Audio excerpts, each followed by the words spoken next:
Moikka! Tässä olisi sille tyypille vaihtopetsiä. Mä laitoin tuohon nimeksi sen nimen. Niin, kun en muista nyt. Mutta tässä olisi sille kuitenkin vaihtopetsiä. Sen yhteenluppakorvaisen pupuun, joka oli 9 numeroa. Että muistutan sinua, jos et muista. Ja tässä olisi 10 vaihtopetsiä, joista sä voit valita yhden. No tässä ne tulee. Ensin on tällainen pupu. Pieniä pintalikoja on. Joo. Älpäs.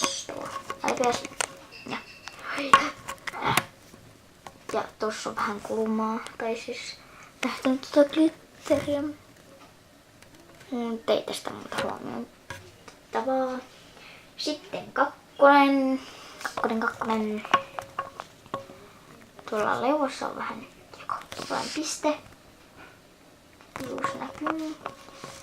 Sitten mä oon vähän muokannut tuolta selkää. Niin kuin näkyy.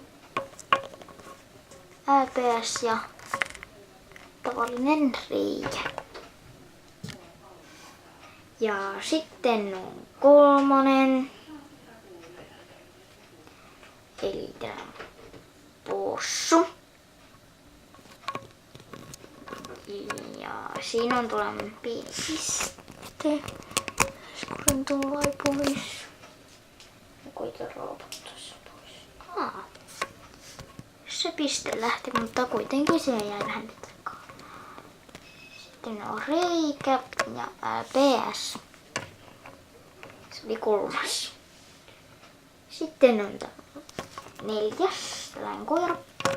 Pintalikaa tuossa nenässä ja siinä on magneetti ja ei oo ääpäässä pientä pintalikaa. 5. Tällainen pintalikaa, ääpääs ja reikä.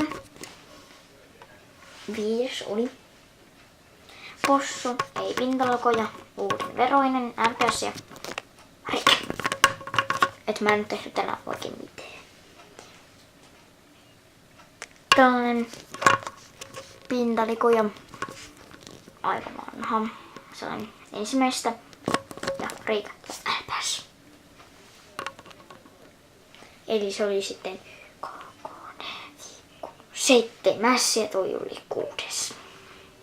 8 on aika vanha pintalikaa, vähän kulmaa tuossa kotilossa tuolla alla ja reikä.